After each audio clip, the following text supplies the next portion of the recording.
Thank you for joining us for All Things MSP Live. My name is Eric Anthony. I'll be your host tonight, and we really do appreciate you spending some time with us. Now, you may be asking, what is All Things MSP? We are a community, first and foremost, of MSPs and people around the MSP industry, vendors, subject matter experts, all that kind of stuff. And we're talking about the non-technical side of being an MSP. Now, most of our activity happens in our Facebook group. That's the platform that we've been on the longest. You can join us there at facebook.com/groups/all things MSP. There's about 6,000 members in the group, and somebody is there waiting to talk to you. And we also, if you don't do Facebook, we have a LinkedIn company page. So you can go to linkedin.com/company/all things MSP. Now, last but not least, we also have a YouTube channel. So you can head on over there. This is where you can probably get the best experience watching the live stream because it allows us to interact better through the comments there. But also, we publish a weekly podcast there as well, in addition to publishing it to all of your favorite podcast platforms. But we also post other pieces of content as well. So make sure you go there, you like, you subscribe, you do all the things to make sure you get notified so that you'll know when we post new podcasts, as well as we're doing a new live stream. Now, the live stream is typically every Wednesday night at 7 p.m. Eastern Time. We try not to miss it, but sometimes life happens. Okay, we got about 19 seconds left before we start the show. We'll see you there.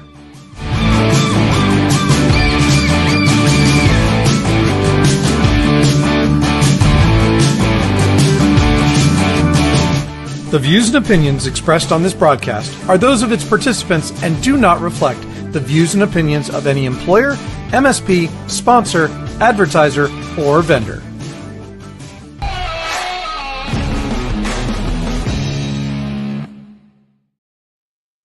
Hey there, everybody. Welcome back to All Things MSP. It has been a hot minute since we did a live stream, but that's kind of just what happens in this world when you're doing live streams. I've been traveling for a couple of weeks, had some other things before that, but we are back in the saddle, and I could not be more happy than to have Tim Golden from Compliance Scorecard here tonight. We're going to talk about a Facebook post that he posted all the way back in March, and I thought would be an interesting topic to cover on the show tonight. Now, Truth in Advertising, Compliance Scorecard is one of our sponsors, so we want to make sure we are plain about that. And we are grateful that they are one of our sponsors, and we thank all of our sponsors for supporting this community. Now, I did want to let you know that I will be at PAX 8 Beyond in a couple of weeks, so obviously we won't have a live stream that week either because I'll be busy doing PAX 8 Beyond stuff. But we will be there, so come by, check us out, say hi, get a sticker, all the fun things. Oh, Eric, I know that we can get you and I on a live stream at Beyond. I mean, there's the whole Facebook Live. All I have to do is pull my phone up and click the button. We can make it happen. That's true. I have done it before from my phone. I did an ASCII event, not one of their regular events. It was one of their local, like just dinner type of things here in Raleigh. And it actually worked surprisingly well. And I use StreamYard for that. So it wasn't just Facebook Live. I actually used StreamYard and posted to all three of the main channels. Now, I will say tonight, if you missed us somehow because you normally watch us on LinkedIn, you might be watching it on Tim's LinkedIn, but for whatever reason, StreamYard would not let me connect to LinkedIn no matter what I did when I was setting this up. So hopefully we'll get that figured out for next time. But Tim, while we're here, and because this is a live stream takeover, I figured I'd let you kind of do your own ad tonight as the vendor sponsor for tonight's episode. Well, thanks. So first, I always have to start off with Eric. Thank you so much for having us. You know, we're proud to sponsor All Things MSP. It's a great group you have running over there. You know, always good conversations to be had. But please, for the life of God, stop asking what RMM to use. Damn it, do some research. No, I'm kidding. So, yeah, you know, I suppose I should do the minute or so plug. Hi, I'm Tim Golden. founder and CEO of Compliance Scorecard, where we help you have the risk conversation with your customer. And if you happen to be at PAX 8 Beyond, something might just make an appearance while we're there. Not quite sure. It's a little tight on the shipping. It is supposed to arrive the day I fly out. But if they do arrive, please make sure you stop by the booth because you might be able to say hi to Checkers. Yes, that's right. We've purchased several thousand Checker plushies because, well, you can't have a compliance company without Checkers, the boxer. All right, enough of that. I should also say this topic tonight, the views and opinions expressed by this tonight is those of Tim and not necessarily those of Compliance Scorecard. While, yes, it is my post that we're talking about, I want to make sure and clear the air that I have been this quote, quote, bastard stepchild stuck in the middle in a 20-year position. Now, as a vendor, I really resonated with the MSP on how they are stuck. And we're going to get into all that here in a little bit. But Eric, thanks for taking the opportunity to come in, say hello, and kind of dive into a topic that I think I've spent the last 25 years actually feeling. Yeah. And, we're not talking about compliance tonight, although I'm sure it has some implications on compliance. But yeah, I really liked this topic because you and I have both been on all sides of the fence, right? And so this is an interesting topic. It is a sometimes controversial topic, but I think it's one that will definitely have some interest in tonight. So why don't we just get into it? And so this is the post that Tim, you made on, I guess everywhere, but you posted it in the group as well. And I don't know, what you want to kind of tee it up? Yeah. So I guess I should also it was brought to my attention that using the word bastard stepchild was probably not the best choice of words. So I'll own that. But to be honest with you, I do feel like that sometimes. I look at my past, employment and other jobs and whatever, and stuck between these two entities. I'm accountable and responsible, but I don't get it's just been really challenging, either as an IT director or as a cog in the wheel at a whatever company. And now as a vendor, all the way up and down my entire career. That doesn't even relate to just IT. In the military, there's a hierarchy. And I know specifically where this came from. I was having a conversation with an MSP. They were, addressing their frustrations with one of their clients who has a requirement. Their customer is asking them, you need to get SOC 2, you need to get ISO, you process, highly sensitive data. And the customer, so up and down the chain, it was just hearing the frustration from the MSP firsthand brought me right back to, get it. And you know what? I might actually be part of the problem as a vendor. Maybe not. I mean, that's, ultimately how we want to pivot the conversation. But yeah, I just felt like that conversation with, an MSP, I won't say who or where. I think you know who you are, being stuck between the vendor, helping guide them, and the customer, I'll just have GPT do it all for me. What? Yeah. I think, one of the reasons I think this is an absolute truth, the fact that MSPs have kind of been stuck in the middle between clients and vendors for so long, is that we gradually went from being a nice to have when you and I started in this, right? Technology, computers were a nice to have in the business to being critical in the business, not just from a workflow standpoint and a productivity standpoint, but also as the critical vector for bad stuff happening these days. It's a critical factor for risk. And so I think because that has slowly evolved, we're not looked at with the criticalness of other roles in an organization. Yeah. And I'll liken it to having responsibility and accountability, but not having authority. What do you think about that? Yeah, I think that's the thing. I talk a lot about this, right? Being able to, like, as an MSP, I'll just pick on compliance because it's what is easy enough for my brain. Like, you can't check the boxes without the person that is accountable, that is responsible, but more so empowered to do the job that you gave them, and the leeway and freedom and guardrails to do that job successfully, right? I, for a lot of my IT career, reported to two different people. Not only did I report to two different people, but those people didn't talk to each other. and the one that I worked with closely all day, every day, couldn't spell the word database. And the other one, who was really my boss, I didn't chat with. I mean, knew enough about technology to be dangerous, but not enough like at our level. And so I was always in this middle, playing mom against dad, or like feeling like I had to play mom against dad. And mom and dad wouldn't talk.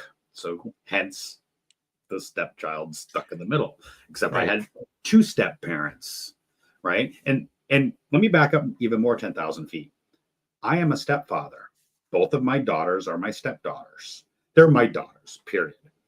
And fortunately for my relationship with Maureen and our wife and our kids, I haven't been the guy on the sideline, stepdaddish. We've always worked really well together as a family unit. But I can relate. There were some times where it was like, not my problem. They're your kids. Not that I would say that. In fact, I would refrain from saying that as much as possible. But I could also sit back and be like, not my circus, not my monkey. Yeah. On the flip side, like, we're a family unit. We're here to work together. Like, how do we work together? Great. We can. Give me the authority to do that, or open those doors to allow me to do that. Yeah. Yeah. And you had a lot of good ideas, and I'm going to go ahead and bring up, because I split the text from your post into two different slides so that we could talk about it a little bit more in detail. And, you talk about these WTF moments, where clients are saying things like, I thought you were already doing that. And I think that is one, I think almost every MSP who listens to this can relate to that one, because so often we say that we are your outsourced IT department, right? We're a managed service provider. And at their kind of core, those definitions don't really have limits. And unless you put them in your agreement, that's the way they're going to think. Exactly. And I think, as I dig back into my memory from March about that particular conversation, that struck the nerve for me was, the MSP's customer, like, not willing or wanting or assuming that they were already doing it. And when the conversation came down to brass tacks of, no, we're not doing that. And in order to do that, here's what needs to happen. And by the way, that costs money. Right. And it's really like, I see this over and over and over again. And our good friend Eric Tildes talks, and Brad Gross and all the other legal teams that are in the MSP space, not just, I don't want to just single out Eric and Brad, but we talk about this a lot. It starts with your MSA. And then it starts with, from there, the service catalog and the scope of work. And a lot of MSPs, I see this everywhere. Hey, can I have a copy of your MSA? Can I just AI Google that and make my own? And it's such a huge problem, right? Because without clear guidelines and boundaries, then things like, oh, I thought you were doing that, are true, because there's nothing saying you're not doing that. Right. Yeah. And I think that's a critical thing that you have to put in your MSA. I know I've had Brad on the show several times, and he'll definitely tell you that. Um, because the scope creep for an MSP can be just huge. And Matthew Pincus is here and Hey, in the audience, and yeah, he's like, "What do we you had a mean? live stream earlier with him today too. Yeah, what do you mean you Speaking around. can't help set up my nephew's iPod? Because it's not, or iPad. I'm dating myself by saying iPod, right? I don't That's know. all I right. have I said iPod on the Game Boy. brain. I saw one of those Like, iPod modding videos, and I think that's what's happening back there. yes. But yeah, you can't include everything in your scope, and scope creep is a real thing in this space. So you got to make sure you have that under control. And yes, it's one thing to have it in your agreement, but it's another thing to actually communicate it well to the Yes. client. And Yeah. I think that's one of those things that as you're going over your MSA during your onboarding, that's something you really need to talk with your clients about. Now, Mhm. here's one that I think we're going to be able to talk about a bit, and especially when it comes to compliance, is why do we have to pay extra for security? I think this is one that, I hear all the time. I mean, security is just included, right? Like, that's just the thing. I click on Microsoft and we're good, right? Yeah. So here's the thing. MSPs are really good at IT operations. RMM, PSA, the ability to patch and update and build. Like, we were literally just talking about this in the green room. Build a computer, roll it out, give it to the person. Like, the operations component of managing an MSP, of managing a customer. But once we start to get into the security conversation, I always throw this out there. Hey, Eric, can you define cybersecurity? Well, yeah, so number one, nobody can really define what security is or cybersecurity means. We have a lot of good recommendations from our friends at NIST, the National Institute, or CIS, or whatever. Some really good recommendations, some standards, some things, some roadmaps. But no one can ever really define what is cybersecurity. And if we as an industry can't define it, then how do we expect our customers to understand it and then define it and then see the value of paying for it? Yeah, like Lyle just said, it's like the cloud. Yeah. Yeah, they fly over my house all day long. I have no idea what they are, but yeah. So why do we have to pay extra? I hear. I heard as an MSP with the caveat. I think you hit the nail on the head, Eric. During not just the sales and the discovery process, but being able to clearly and effectively communicate what your stack in security means, and then running through that during onboarding. We because we worked in regulated industries, SDL, so software development lifecycle, all that change management, all the things on writing code, we could explain that because it was pretty easy. I mean, yes, big words for a lot of organizations, but we could explain it because we knew this is the value and this is how we're protecting information. Brian, our business partner, and I have talked and have been harping a lot on the whole concept of risk to revenue. If you are protecting their revenue, you can help defend their risk. That's a good way to put it. And so how do we define security? Well, we define it by understanding your business, what makes you money, i.e. revenue, and then the risks associated with that. I'll give you a really good example. Let's look at, let's call this fictitious place, Thunkin Ronuts. or Star Gazer. right? They're a local coffee shop and they make amazing donuts and have the best coffee at affordable prices. Everybody loves hanging out there because they have free Wi-Fi and all the things. Well, that's awesome, except there's probably a key ingredient in that entire business that if they didn't have, would destroy them. You know, milk and cream, right? So having the conversation of, hey, listen, I know you went and bought that Wi-Fi thermometer. That's great because you know you need to monitor your cooler temperatures because you don't want your milk going sour and messing up your donuts or your coffee. Totally understandable. But you plugged it into the main corporate network, you left the default password on, and you have open Wi-Fi in your space. Now back up. What happened to MGM and the fish tank thermometer? Just saying. Yeah. Right.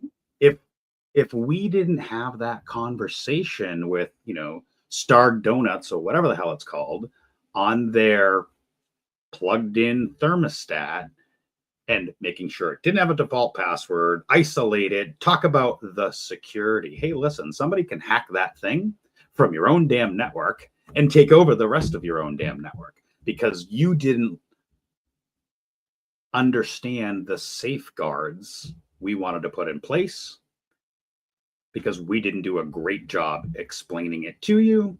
So yes, now you have to pay extra for cybersecurity. Yeah. And, I think that of the MSPs that I speak with, the ones who have the best luck with security are the ones who just bundle it in. Like they don't even tell them that they are adding extra security. It's just bundled in. And on top of that, they have that cushion in their price that we always talk about, where you need to have 5 to 10% of your managed services price as a buffer in case you need to add or swap a piece of your security stack mid-contract without having to get permission from the client. All right, can I share another little anecdotal MSP thing that worked, but all right, so back in the day, vulnerability management started to take off, right? There were probably 4 or 5 platforms in the MSP space. We did a lot of the enterprise ones, but then we kind of came down as newer ones popped up. I will plug our friends at Connect Secure, for example. Now, Connect Secure, I'm not going to share all of their pricing, but let's just, for the sake of argument, say it's a penny an endpoint. We know it's not. It's somewhere around there, but it was a penny an endpoint. And still to this day, it's fairly inexpensive. But there was no precedent set anywhere across the internet on what to charge for vulnerability management. Do you know how much I was charging per endpoint for vulnerability management back in 2017, 18, 19? More than a penny. $75 per endpoint per month. What's the profit margin on that? $73.99. Well, and here's the thing. I didn't know. There was no precedent. There was no whatever. And so I negotiated with the CEO there. And I'm like, dude, you need to have this. I explained the value. They understood the need. And I'm like, I don't know how to charge for this, but I think it's going to take me this amount of time per device per month. And then that time equated to $75 an hour. Okay. Right. Or $75 an endpoint. Times almost 200 endpoints, by the way. Well, I mean, that's identical to the story that I always tell. I just tell it from a patch management, virus update point of view, where because there are gray hairs in this beard. There's gray hairs in this hair. When I was doing that stuff originally, we were going physically from seat to seat to seat to do that. And so there was an hourly charge that Yep. was rather big for Mhm. doing that. And then we got an RMM tool, and the RMM tool was able to do all of these things for us. Now, here's the point. It did not diminish the value that I was Yes. delivering. Absolutely. And one of the things that I talk to MSPs about all the time is that being an MSP is not a cost plus business. It is a value business. How much Yes. value is the client getting? Not how much do your tools cost? How much do your techs cost? And I'm going to add 30, 40, 50% on top of that.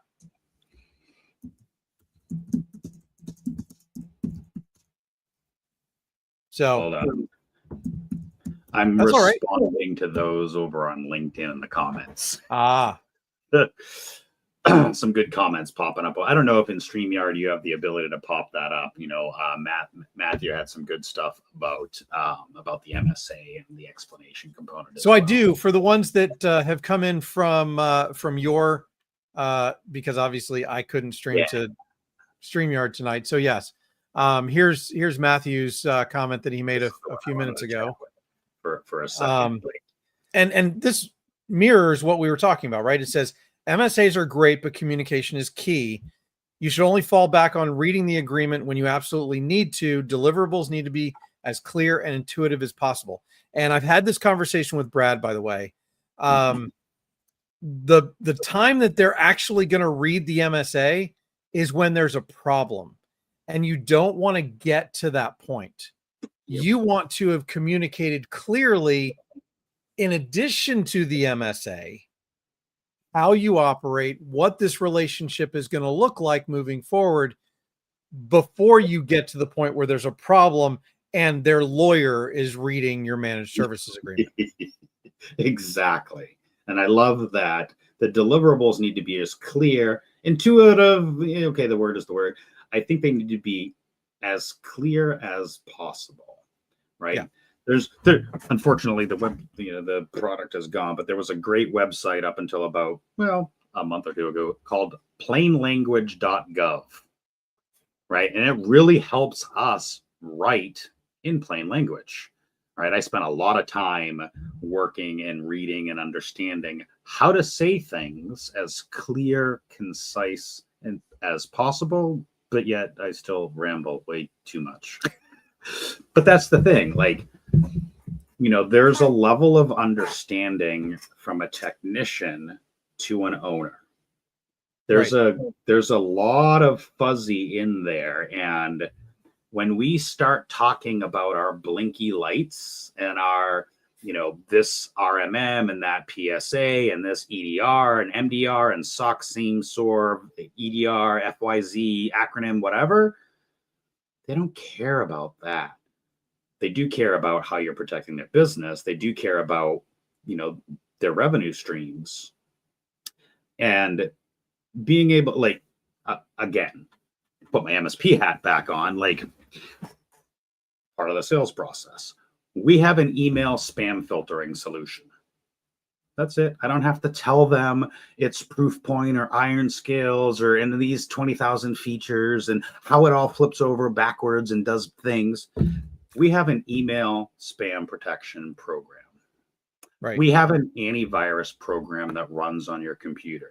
Yeah, notice the word I said antivirus and not EDR, MDR, XDR, SOC, SIM, SOAR, SIM, blah, blah. Like, I said antivirus because they know that word. Right. During that sales cycle, during that process, speaking their language and using small words, not because they're dumb, because those people are not dumb people. They've started businesses, but because they don't know our language. Yeah. And quite frankly, they don't care. Are you protecting my email and my laptop and my phone? That's it. Right. Are you reducing my risk? Exactly. Lyle says, and I'll go ahead and pop this one up. Lyle says, quick answer would be everything plugged into the wall except the paper shredder. That's very close to being true.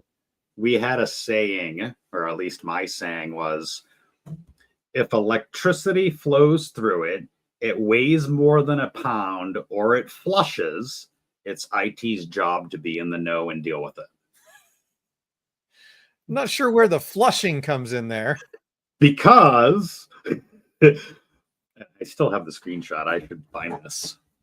We got a ticket into help desk that said, the mouse is dead in the kitchen and there's another dead one in the bathroom. And we're like, is there even a computer in the kitchen? Well, oh, that's right. The bathroom, I don't understand, but okay. Come to find out, it was a dead mouse, but not a computer mouse. And there were two of them. One of them in the drawer was a dead mouse, an actual like furry little rat-tailed thing. Right, and then right. there was another dead one in the bathroom. How and why that became IT's job, I don't know, but all of us were like, dead mouse in the kitchen. And I'm like on the phone with my tech, and I'm like, and by the way, we're in New Hampshire, and the ticket came in from Denver. We're on the phone. Anyways, it was, yeah. Yeah. Well, IT always gets those kind of jobs. We do. And you know what? No, and this is, maybe we're going to get to this towards the end, because this is where I want to kind of lead us towards is nobody ever comes up to us in IT and says, great job. I got my email today. Thank you. Yeah. What we get is I thought you were already doing that. Hey, it flushes. It's your job. Can you just make it go away?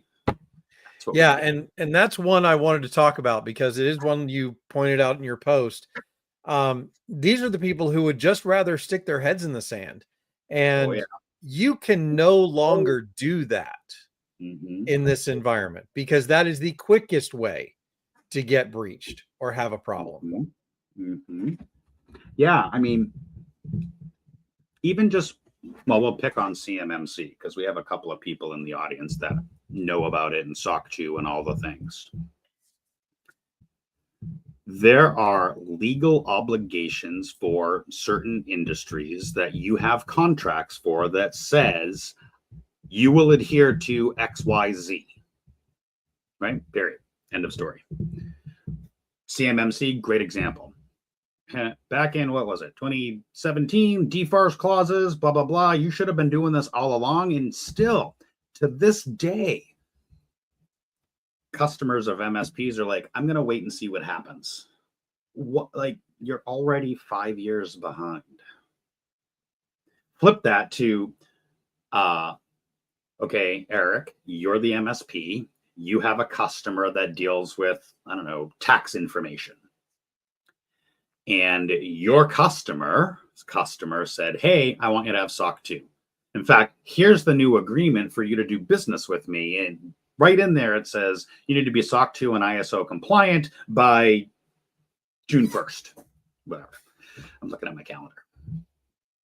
So you now, as the MSP working with that customer, is like, blah, blah, blah. I don't want to, like, nope, doesn't exist. You have a contract and an obligation and a legally binding thing that says you need to do something. No, I didn't, like, our lawyers signed that, not me. What? Oh, and oh, you're the MSP. You can just take care of that, right? You can get a SOC 2 by Monday. No problem. Thank you. Yeah. For free, by the way, because you were already doing it. What's the average CMMC audit cost now? Depends on who you ask. I've seen them anywhere from the 20 to 30, all the way up to the 300 or 400. And we're not talking about dollars. We're talking about thousands of dollars. Thousands. Yes. Yes. Yeah. So as you know, again, shameless plug. We have a professional services division here at Compliance Scorecard that has multiple CMMC engagements going on with our certified CCA, CCP, all the acronyms. We are not a third-party organization for doing assessments. We are all of that all the way up to the readiness. We partner with Control Case, who handles the actual assessment. Can't be, fox guarding the hen house. Right. And And that's another I thing that have a lot of MSPs don't get is that you might be responsible for putting the compliances in place, to actually putting the processes and the tools and whatever it takes to get compliant, Mhm. but you can't audit that. You have to hire someone else to do that audit. Mhm. Yeah, and it's interesting because whether it's CMMC or SOC 2 or ISO, the legally attested frameworks, we'll just use that because HIPAA doesn't exist. DOR doesn't exist. Like the legally attested one, something that requires a third party attestation or certification, depending on the vernacular and the thing. Right. Make sure I'm using my right words. But as an MSP, yeah, you're right. You can't provide a certification or attestation. You can and are probably best suited to be part of that process and the readiness to get them there. And that's where we can come in and help alongside you, with you, for you, whatever. But you are in the best position to help get them there. And if you're not having that conversation right now, I guarantee somebody else will be. Yeah. So we've talked about some of the rocks that clients might throw at you as an MSP. Let's switch gears and talk about vendors now. I'm on the hot seat. Because this is a place where you and I have both been for a little while now. Mm-hmm. And in this space, we've both seen this space mature and become gone, or I would say gone from a more technical focus to a more Wall Street focus. Is that a nice way to say it? Yeah. Yeah, I would think so. Yeah. So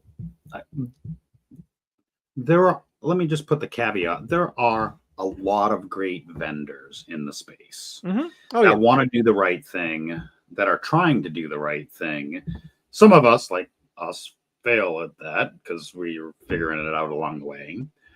But then there's the whole slew of others. We won't mention them by name, but you get into these, sleazy sales tactics, these why are you only on 1,000 endpoints when we know you have 10,000 endpoints? Why are you like not doubling down in the spend? And gosh, as a vendor, I've been in this position. Like, come into our vendor program as a vendor, sponsor the conference, and then pay extra for electricity. Oh, you want oxygen too? That's extra. Oh, you want carpet? That's extra. Oh, you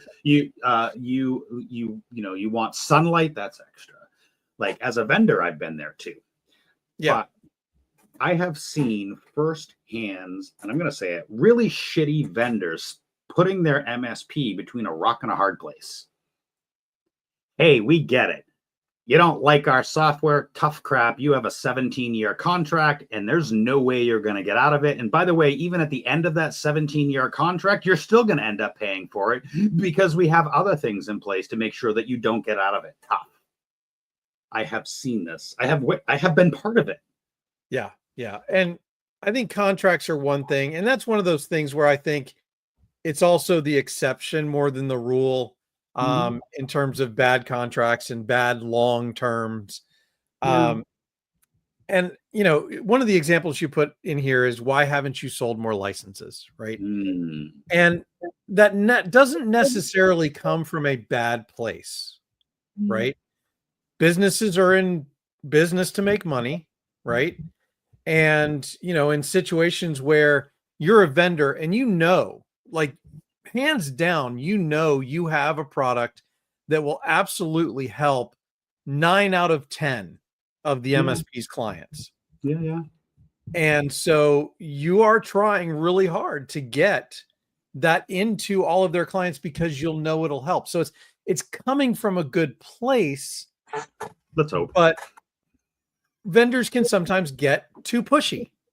Yeah. Or, again, so I'll just talk about ourselves because I can.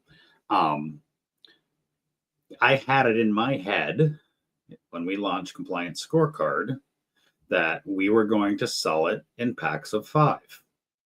You go from 2 to 5 to 10 to 15 to 20 to 30 to 40 to 50, like in packs of 5. And it was a hill I died on till Monday. By the way, you heard it here first. Compliance Scorecard now has a new pricing plan as of June 1st. How's that for breaking news for you? There you go. Yeah, because in my head, I'm like, listen, the work is the same, whether it's one customer or 5. In fact, the more you add, the more efficient it gets, the more money you can make. I was trying to impose my views as a vendor on the MSP because I knew it would work and it could work. And you could make money hand over fist and save time and all the things. Except nobody upgraded. I'm saying that facetiously. People upgraded, don't get me wrong. Right. But I tried to force down onto our end user base. You're going from 2 to 10, or you're going from 2 to 500, or from 500 to 1,000, whatever numbers they were, right? And it wasn't moving the needle. And we were having conversations. We were sales enablement, doing the things to help the MSP go from 1 to 2 to 2 to 3 to 3 to 7 to 7 to 8 to 8 to 15. And let me tell you, the lesson that I learned, and I kind of knew this because I did it too, was they're not going to pay for seats they're not using, number one. Right. Number two, just because I know it's right doesn't mean it's always right. So I had to eat a little crow with not only my team, but all of our MSP partners and be like, okay, you're right. Let's fix it. So we did. Yay. New pricing plan. You want to buy 1 seat after your initial? Buy 1 seat, whatever. But why are you not selling more licenses? Well, because sometimes vendor knuckleheads like myself force you into a program that you can't maintain. Right? Yeah. We force you to go from 2 to 50 or from 50 to 10,000. I don't know. It depends on the product, depends on the thing, but you get the idea. And I learned that's probably not the way this should be working, Tim, which is why. Well, and my theory on that is that the MSP business, because a lot of times you're dealing with smaller MSPs who are dealing with smaller clients. Yeah. This industry behaves much more like a B2C industry than a B2B industry. And what makes it even weirder is that changes as you move up market to more mature, larger MSPs that expect to be treated like a business rather than a consumer. Right. So it's just another one of those timey-wimey, weebly-wobbly, kind of things that we deal with in this industry. You made a couple of other points about, vendors saying you're not a gold partner yet. Yeah. I think that's kind of a carryover from the VAR days, right? Yeah. That was one of my first big jobs in the IT world back in the early, late 90s, 2000s, was building out a GEM program for a distribution company, and gold, silver, diamond, it just came from there. But I think the next bullet is really, it's happened to me as an MSP. Like, oh my God, we're launching this really cool new thing that got no further development, kind of died on the vine, and we're sold a bill of goods. And it's happened. Yeah. It hasn't happened at Compliance Scorecard, thank God. We may have pivoted and tweaked shit along the way to make it better, but we hadn't certainly killed things off. Maybe there should be some things I should kill off, but. Well, and I think that a partner program in and of itself is not bad. Yeah. It is the not living up to the expectations, like you just pointed out, and making large pivots or changes to it quarter to quarter. And I think it's all about how the program is run and how it's communicated and how it's maintained. Because maintenance means making little changes, right? Making improvements to it as you move along. But it's all about making sure that there is some consistency and that you're living up to the expectations as a vendor. as a vendor and as a scrappy, agile company, I mean, we are pushing stuff every 5 to 7 days or more. New things, new add-ons, enhancements, deeper components, well tested, well thought out, whatever. And we do hold partner calls where we hear feedback with like, oh my gosh, you just rolled out an entire security awareness program that integrates 6 different SAT platforms in a week and a half. And nothing like that exists in the industry. Like being able to identify that area of how can we help the MSPs use the data that they have to reduce the risk and better report. So sometimes being agile and scrappy and fast in iterations is a good thing. We hear it a lot until I break something, and then I hear all that too. But there are products out there that haven't been touched in years. You all know who they are.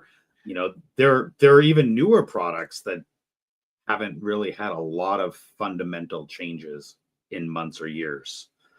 And I think that's one of the praises I get a lot of is you guys are iterating fast. You're adding new things quickly, efficiently, without breaking shit along the way. And those things are of value. And by the way, we don't ever charge more for them. But the caveat, there's other things. But, I've been on calls where MSPs are like, if we were to ask for an integration, like, are you going to charge us for that? Well, it depends on the integration, but no, I'm not going to charge you for that. Like, oh my gosh, of course we would integrate with backup XYZ and backup ABC and backup FYG, because those are all great. Like, no, we're not going to charge you for that. And by the way, we're going to put it on the roadmap and get it out as quickly as we can. Right. There are far too many stale products in our industry. And if you are not leveraging the latest, greatest technologies that exist for us, whether it's AI, large language, generative, MCP, I'll insert all the AI acronyms, whether it's an AI first approach and whether it's a latest, greatest programming approach or latest, greatest SaaS approach, if you're not baking that and iterating and growing with the times, somebody like Compliance Scorecard is going to suppress you. Yeah. And one of the places where I've seen this personally is in acquisitions, right? Yeah. Because you'll have one of the bigger companies that, let's face it, one of their best and easiest ways to grow is by acquiring other businesses. But what happens is, and I've seen this happen a lot, where they buy another company that maybe has 2 or 3 products themselves. And they really bought it because they wanted one of those products. Yeah. Or the customer base. Or the customer Or it base, was correct. Slightly competitive to something you already had and you wanted to shut them down. Correct. And of course, those are automatically going to shut those old products down, right? Yeah. Yeah. But what I really don't like is when they buy a corral of products because they wanted 1 or 2, and then they leave the other ones just sitting there collecting dust, allowing customers to still use them. Mm-hmm. And they may not even be secure anymore. That's how little development they're putting into them. Yeah. And I think that's really where, that large company mentality comes into play. I don't think they mean to do it because it really wasn't part of their purpose, right? They didn't develop that product, so they don't have a passion for it. Right. Like the original founders did. And I think that's one of the greatest disservices that happens when one of these, really rapidly growing, rapidly adopted vendor-backed businesses in this space gets acquired, and that founder, they're probably there for another year, maybe 2, but then once they leave, the original passion for that product is gone. And it really means that product doesn't have the support, the agileness that it had before, when there was somebody really carrying the flag for that product. Yeah, you bring up a couple of interesting points. I've seen it done really well. I've seen it done really bad. I think there's a balance between, better together motions, right? I think there are some really good examples of better together. I could probably, pick on my good friend John Harden and Saslio and Avik and how they're starting to work better together and out of those things. So, I mean, not like I'll take us for example, right?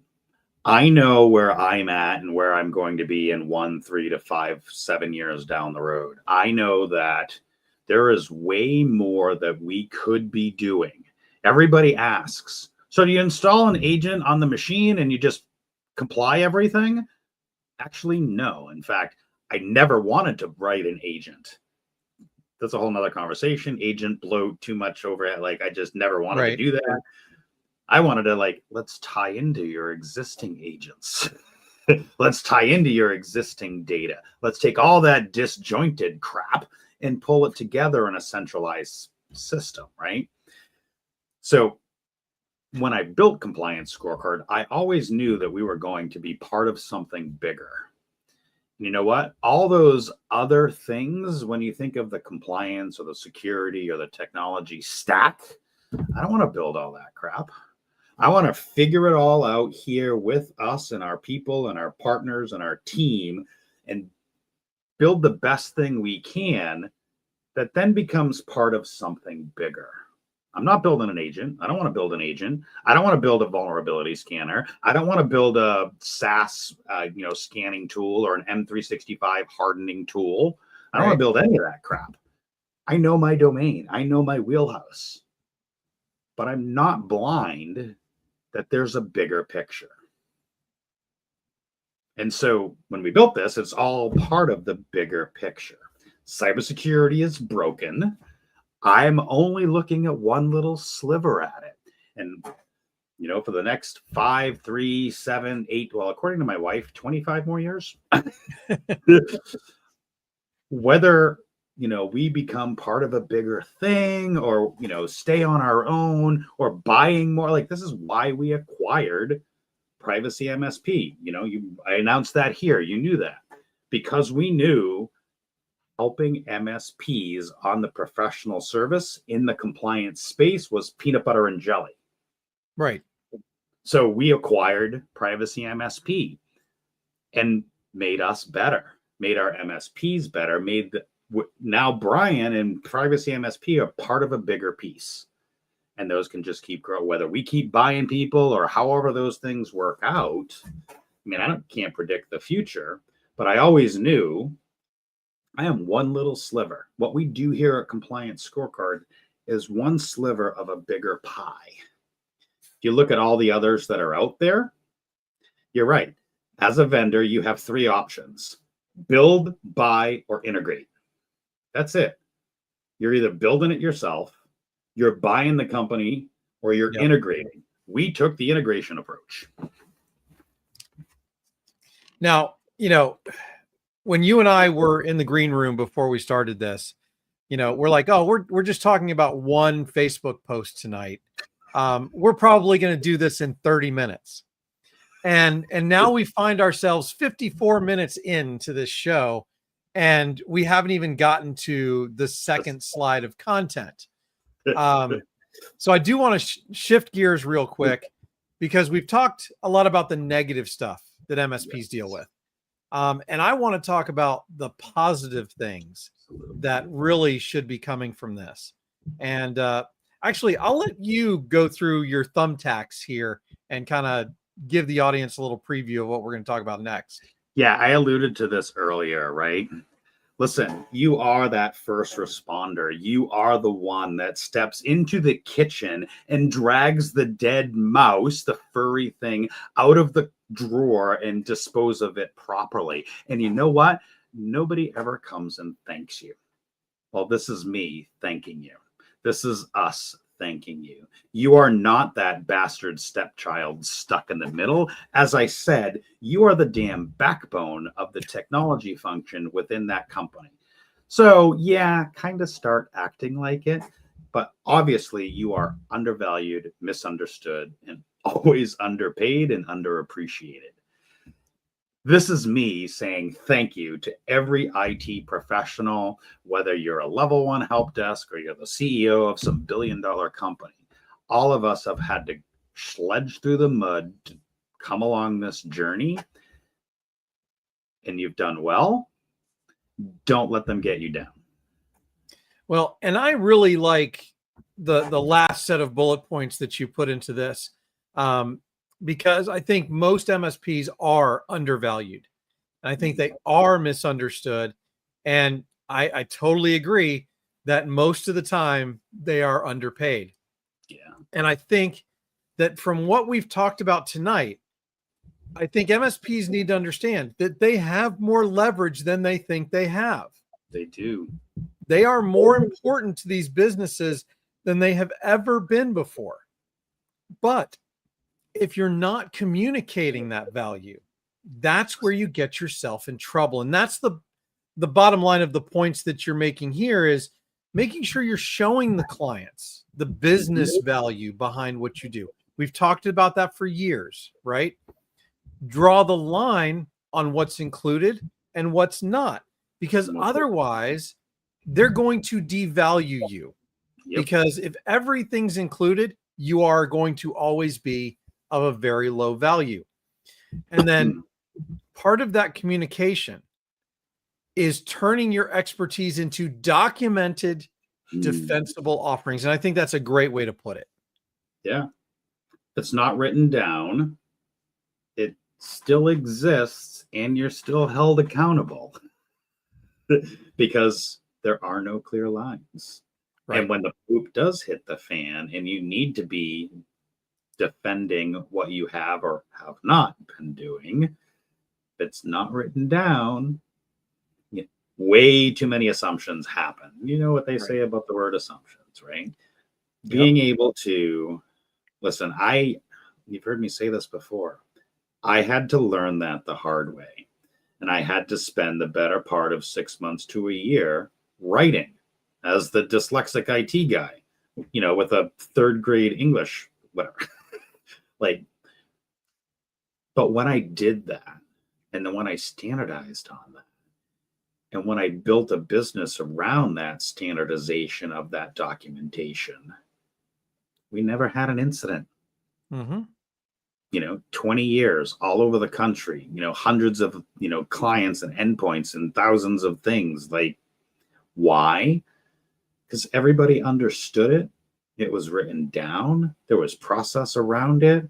I say all this shit as I'm like, oh, I don't have a sales process, a compliance scorecard. Oh, I don't have this process. I don't do everything perfectly. Trust me. But as an MSP, I learned I need to write shit down, as bad as it was. But then I needed to communicate that clearly, concisely, and effectively, so everybody knew I am not responsible for the dead mouse in the kitchen cabinet. And if you are, you're going to charge a lot more for it. And if I am, I'm going to write it into the agreement, and I'm going to charge you for that. $75 an endpoint. For mouse removal. So, all right. It's interesting that you bring this up, and I'll leave this with this because I know we have a minute left. I've been reading on a bunch of different Facebook groups. In fact, I think yours was the one I was looking at today, about charging $300 or more per seat.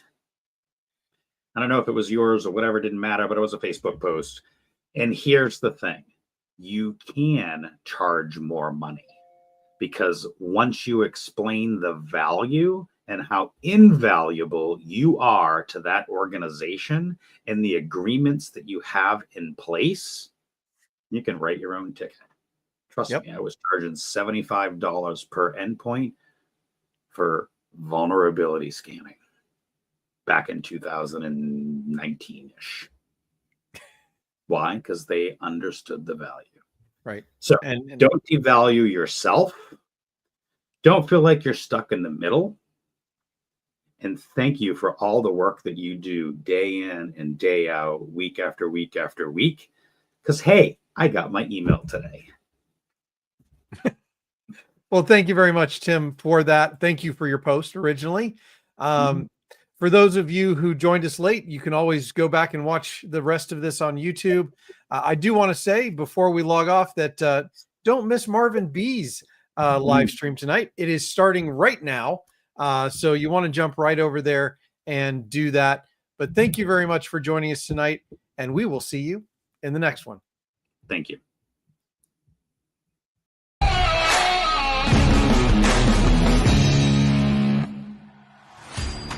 Hey, thanks for watching All Things MSP Live. You can reach me, Eric Anthony, at eric@allthingsmsp.com. If you're a guest, if you're a vendor, if you want to sponsor the show, let me know.